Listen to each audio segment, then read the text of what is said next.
Assalamualaikum Gus. Iki sasampunipun kula mirengaken saha kanca-kanca tentang bagaimana kita untuk bisa bertemu Allah. Ingkang kula tangledaken wau wonten nyinggung wa fi hadhi a'ma wa fil akhirati a'ma. Sing kula tangledaken sepindah,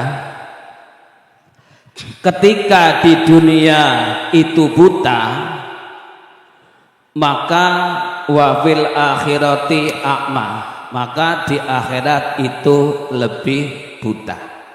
Satu, pertanyaannya, dengan adanya ruh yang kembali pada alam barzah, kan wonten syair ngeten, saben malam Jumat ahli kubur nggih.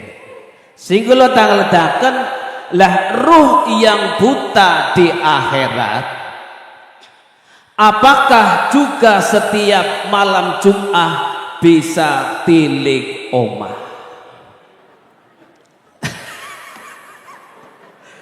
Gitu ya. Mungkin jenengan setuju, oke? Iya. Sing nomor kali kaitane kalih kulir ruhu min amri rabbi, sing kula takletaken ketika ruh dalam alam musyahadah wonten pengendikane Allah, alastu bi rabbikum, jawabe ruh qalu bala syahidna. Sing kula tangledaken ketika ruh dalam musyahadah dijanji dening Allah, apakah ruh dalam masih bentuk satu, atau ruh ketika dipanggil akan dimasukkan kepada jasad-jasad si janin?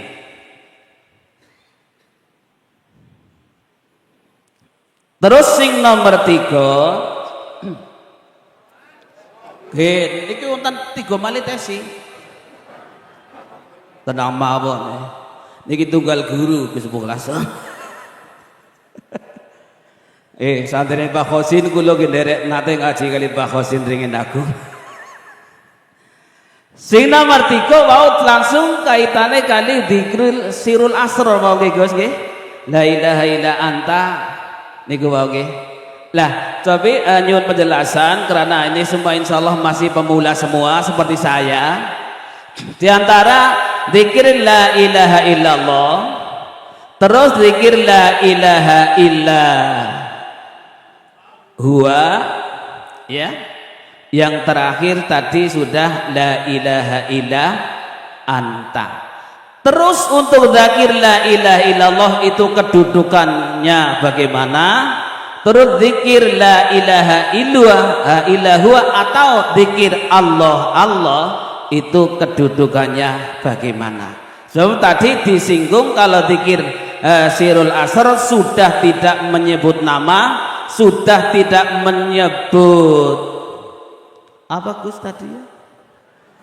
Ya itulah nanti semua diterangkan ya, hanya itu Gus, nanti mohon maaf sebentarnya dan jawabannya matur suwun kesempatan. Wassalamualaikum warahmatullahi wabarakatuh. Waalaikumsalam warahmatullahi wabarakatuh.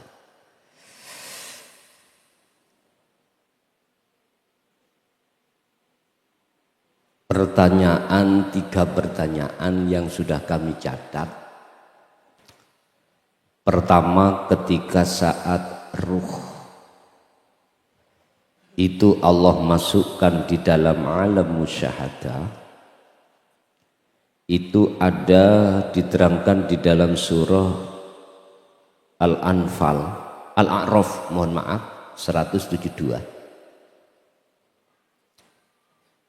Alastu bi rabbikum qalu bala syahidna. Melihat jawaban ini memakai jamak qalu, itu berarti tidak roh satu saja. Langan nggih. berarti banyak.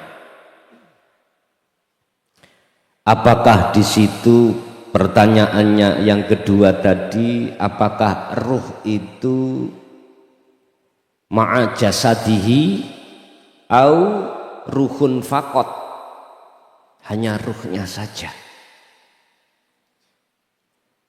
Pak, miturut ayat itu terjadi sebelum ruh iku wa nafahtu, ditiupkan Allah di jasad. Itulah yang kami sebut sebagai Nur Muhammad, wiji kang terjadi di dalam hidup. Niki penjabaran sok wangel ngelu barang nih, ngeten ya penjabarane Nur Muhammad itu. Kita makhluk, sandang sifat kita itu Adam, leres nggih? Sifat kita makhluk itu Adam, lawannya wujud. Lah, yang wujud, yang mempunyai sifat wujud hanyalah Allah. Ini juga diterangkan berbagai ayat, bahwasanya kita asalnya itu tidak ada, diadakan oleh yang ada, ditiadakan oleh yang ada, dibangkitkan oleh yang ada. Asalnya kita mati, dihidupkan, dimatikan, dibangkitkan atau dihidupkan kembali. Niki prosesnya Nur Muhammad. Jenengan akan tahu hakikatnya Nur Muhammad itu nek jenengan ini sudah masuk di dalam ketiadaan yang ada. Bingung Gus ngaji ambek peyan ngoten. Mboten napa-napa. Kula bingung. Kula pernah dipisui Mbah Yai Khozin kok. Dipisui tenan. Memang kula sian iku senengane tangklet, Pak. Tapi tangklet kula dasare mboten ngerti. Sehingga cara dadi orang sekarang saya tidak menyalahkan jenengan tahu takok wong kula biyen nggih kritis takokan nek gak paham. Makanya tetap saya kasih waktu untuk bertanya. Bon. Nggih, apakah saya Tuhanmu? Betulkah kau hanya bercinta padaku, menghambakan diri hanya padaku, menyembah hanya padaku? Qalu arwah min jam'i ruh, itu jawab nggih, syahidna, siap. Bahasa tur kula sing wonten TNI Polri, siap. Aboto ya apa nek tugas tetep siap. Nyuwun sewu ibu-ibu sing sabar nek dadi garwane Pak TNI kali Pak Polri estu gelek ditinggali. Estu perintah saat ini berangkat. Ya Allah, sabar Bu nggih, sabar. Nanti ada momen-momen sendirilah untuk keluarga. Dan itu sudah resiko. Jenengan kali kula dihadapkan Allah dua takdir, qobdi dan basti, susah dan senang, harus siap. Artinya siap di dalam hati, mboten ganjel Pak. Son dalem nandur apa pari, sing nyukulna sapa? Allah.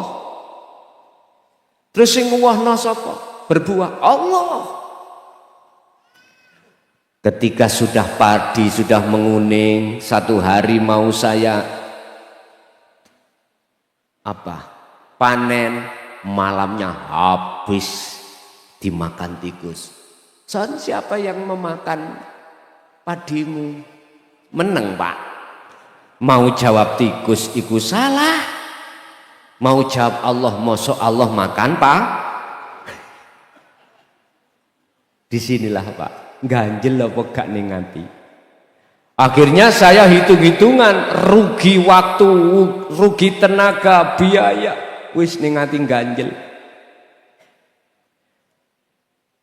Potongan hati saya ini berarti potongan hati yang masih jauh pada Allah. Katanya siap, saya perintahkan ke sana ke sini siap, tapi kok hatimu seperti itu?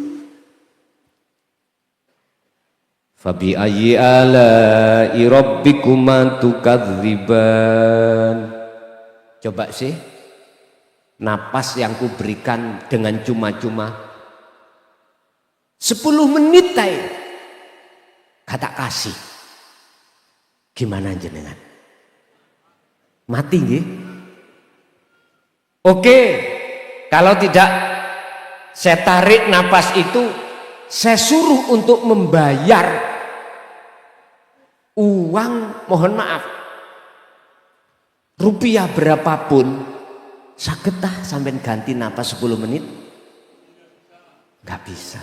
Ngoten niku sering ati lali kalau itu yang memberikan Allah. Itu salah satu tanda kalau hati kita masih jauh pada Allah. Makanya tidak sesuai dengan jawaban kita, alastu birabbikum qalu bala syahidna. Gak sesuai, Pak. Anda ingin sesuai, maka dzikir tadi, kembali ke dzikir yang sudah jenengan terima, jalankan. Dengan begitulah nanti jenengan akan sedikit demi sedikit ketika saat Allah menghadapkan musibah atau ujian yang gak enak, hatimu akan menjadi hati yang tentram. Ala bidzikrillahi tatmainul qulub. Apakah kalau ruh sudah dimusyahadah itu biruhin faqat au ma'a jasadihi, iku suka-suka Allah. Sama dengan pertanyaan gini, ketika Rasulullah Isra dan Mi'raj, apakah itu biruhin faqat ataukah ma'a jasadihi? Ulama beda pendapat.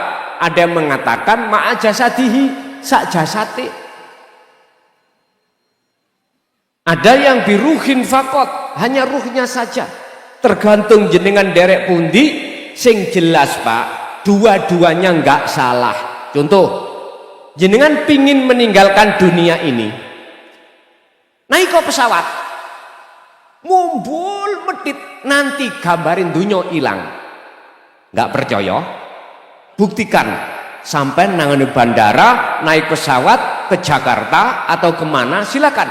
Nanti pesawat itu pada titik yang ditentukan, wujudin dunia ora ketok. Ya sampai numpak helikopter ngoten mawon nggih isih ketok. Niku maksude Nabi Yunus mengapa dimasukkan perut ikan, supaya meninggalkan seluruh urusan dunia. Jenengan diperintahkan kholwat, orang usah suwe-suwe Pak. Kholwat di dalam olehnya meninggalkan seluruh kegiatan dunia ini cukup 40 dino 40 wengi. Ora iso 40 dina wengi, selikur dina, ora iso selikur dina 7 dina, ora iso 7 dina 3 dina 3 wengi, ora iso 3 dina 3 wengi, sedina seweng. Nek ora iso blas mati wae wis. Allah itu biqadril imkan, gak memaksa, tapi kita oleh karena wabtaghi fima atakallah darul akhirah, sangat penting hubungan ruh langsung datang Allah yang harus jenengan jaga. Maka luangkanlah waktu jenengan. Aku yakin jenengan kerja dalam 1 minggu ada waktu yang libur, ngoten nggih, gunakan. Jangan digunakan hati berhambur-hamburan, jangan. Tapi yo pamito nang istri, nang suami, anak. Pa, ma, papa mau masuk kamar kholwat. Ojo dijak omong. Pamit. biar nggak salah paham. Sebab kalau sampean tidak pamit, nanti salah paham. Papa kok gak keluar-keluar? Berhubung kemarin itu ada masalah sedikit, metotok, tahu metotok? Ngambek. Pagi sampai sore kok gak keluar, mau dodok gak berani. Sang istri, anak curiga, Pak. Didodok tetap mboten jawab. Pintu didorong ya nggak bisa. Akhirnya timbul macam-macam. Nggak bunuh diri ya? Lah gitu nggih. Akhirnya nyeluk Pak RT, Pak. Gak cukup Pak RT, Pak RW. Gak cukup Pak RW, Pak Kadus. Sampai kepala desa diajak, takutnya ini bunuh diri. Didodok, dipanggil ya gak jawab. Takutnya itu tadi bunuh diri. Akhirnya manggil Pak polisi. Ternyata duduk holwat loh, gini loh salah paham. Tujuannya bagus, tapi kalau tidak bilang terlebih dulu akhirnya jadi fitnah. Paham nggih? Tetap saapi-api kaya apa jenengan berzikir. Bilang dulu sama orang dekat kita biar tidak salah faham. Jadi jenengan masuk di dalam kamar itu sudah tinggalkan urusan akses duniawi ya. Cukup 1 hari 1 malam dalam 1 minggu. Kalau jenengan sempat. Wis kalau tidak sempat belas Pak nyun sewu, wis saumur mawon. Biar jenengan tahu bagaimana rasa sing wonten dodo niki. Ketika saat terus marek nang Allah itu piye. Jadi kan biar tahu. Urusan dunia memang penting, tapi lebih penting Anda harus menaruh urusan akhirat atau urusan hubungan hati sampai pada Allah. Hubungan terhadap manusia itu penting. Wala tansa nasibaka minad dunya. Jangan kau tinggalkan, jagalah hubungan antara sesama manusia yang kita sebut hablum minan nas, tapi taruhlah hablum minallah, hubungan hati sampai langsung pada Allah di atas segala-galanya.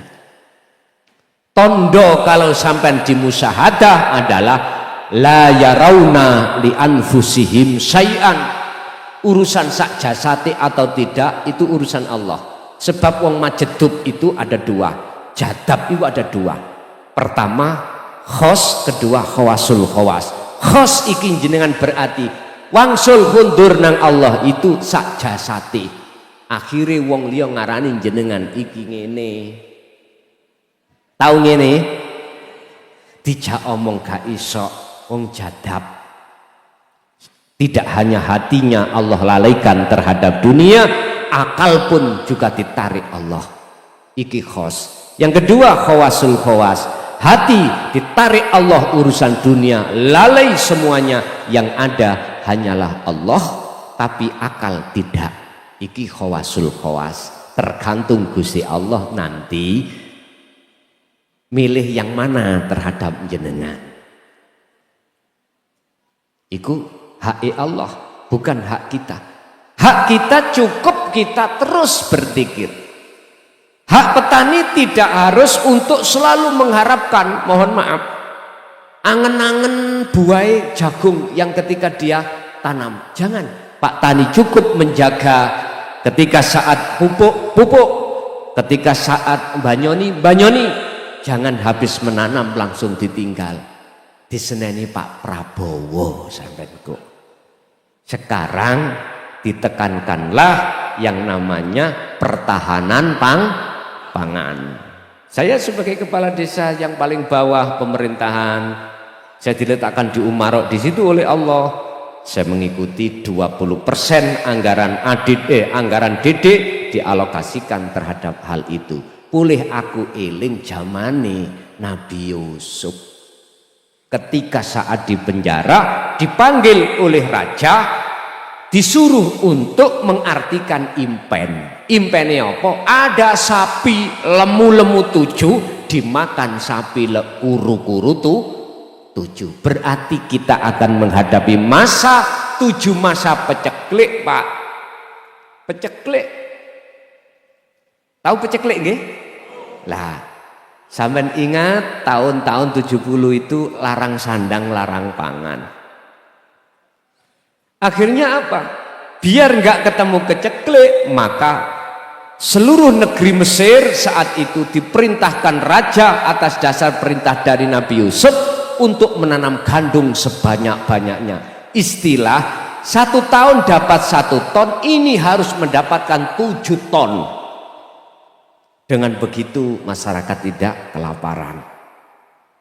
Sekarang Pak, lahan hijau, tanah yang bersertifikat letter hijau tinggal sedikit, Pak. Ditanami perumahan, ditanami pabrik, dan lain sebagainya.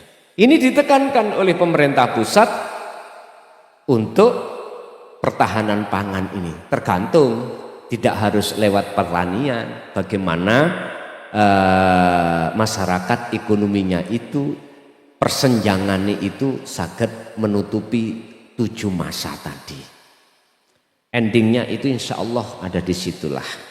Masyarakat biar tidak menghadapi masa kelaparan.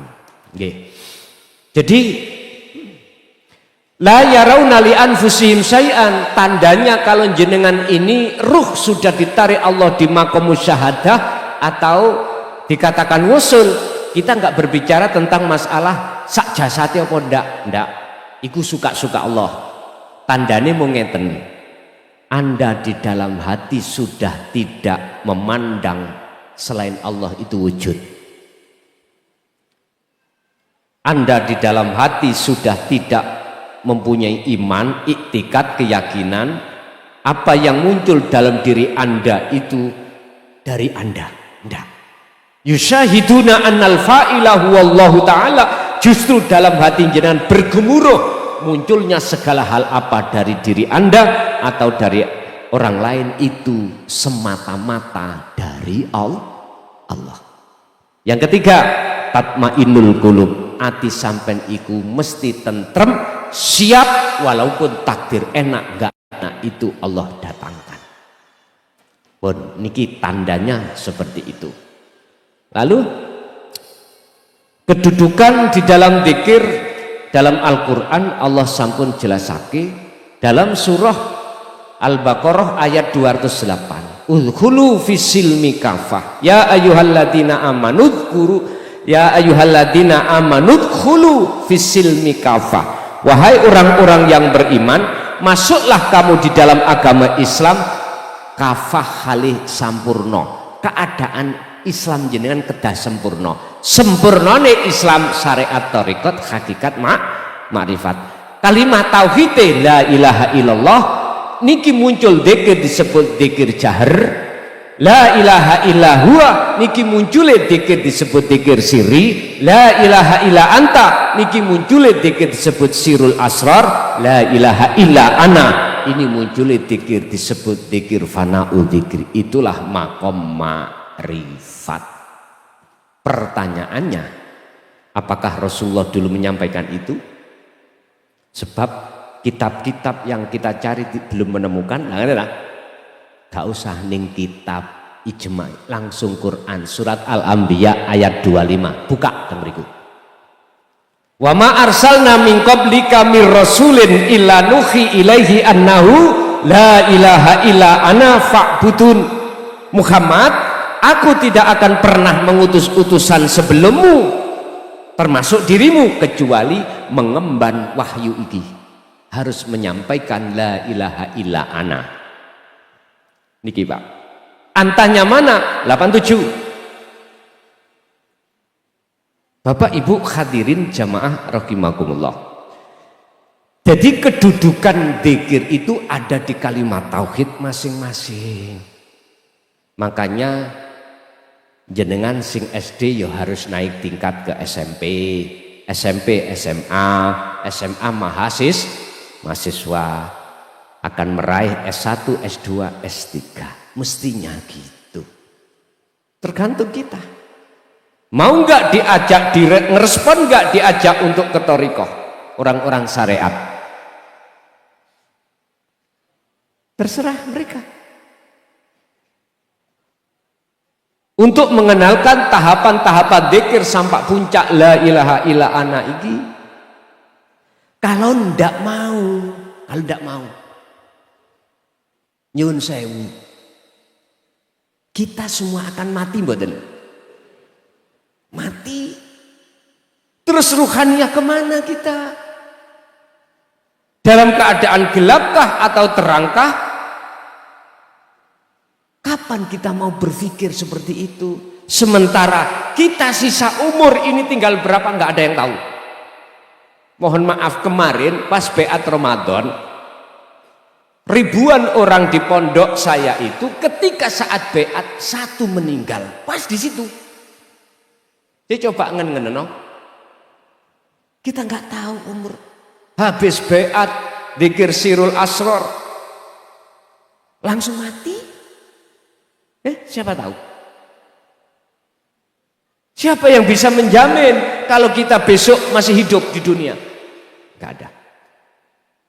Nah, oleh sebab itu saran saya, gunakanlah sisa umur kita untuk takarub, mendekat, menuju dan bertemu Allah. Jalannya yaitu tadi, dzikir yang sudah dibeatkan pada kita. Udah, laksanakan. Wis gak usah ngomong abot, ini berat Gus, jangan. Coba, apa resikonya Pak TNI ketika sang komandan mengatakan perintah berat bos, ayo kepingin wani nek ngomong berat dan berat nggak mau. Setahu saya gak ada yang bilang itu, semuanya siap. Jadi wis nggak mau resiko, nggak mikir resiko. Bagaimana saudara kita yang ditugaskan di Papua? Ayo, di sana dia menyandang senjata, langsung berhadapan dengan musuh, dan musuh itu adalah warga kita sendiri. Nyawa dia taruhkan, tidak hanya istri di rumah, gitu yang ditinggalkan itu, nyawa. Sebetulnya siapapun kita nggak mau Pak seperti itu. Tapi kalau ini sudah perintah, bisa apa kita? Nyuwun sewu, kula duwe kakang ngean yang ada di TNI juga di Polri. Niku pesen ngeten. Anak-anakmu ya kelasne iso aja dilebokno swara. Lah ndelalah juga kula malah pingin. Loh, anak saya tanya, mau? Siap. Tapi sik mondok Pak sakniki. Sik mondok. Mau. Nggih pun. Apa keputusan Allah nanti wallahu alam, saya ngikuti aja. Katanya swara. Ya memang, kok endi ana perkara enak gak ngliwati swara. Sama dengan dzikir. Jenengan pengen wusul, swara dulu. Saya ja'alullahu ba'da usri yusra. Harus kita mengikuti tenggelam timbul, tenggelam timbul, tenggelam. Enggak apa-apa, itu proses kita. Yang penting jangan berputus asa terkait hal itu. Bapak Ibu hadirin, dari pertanyaan yang nomor 3, saran saya janganlah kau duduk manis di dzikir satu dan satunya. Naiklah, ibarat jenengan sekolah, naiklah kau sampai pada titik nol. Kalau di dalam kitab hikam disebut makom jam'i, itulah makom kesempurnaan makrifat pada Allah Subhanahu wa ta'ala. Di situ ada 3, musyahadatul fana, wa kamil, wa baqo. Begitu.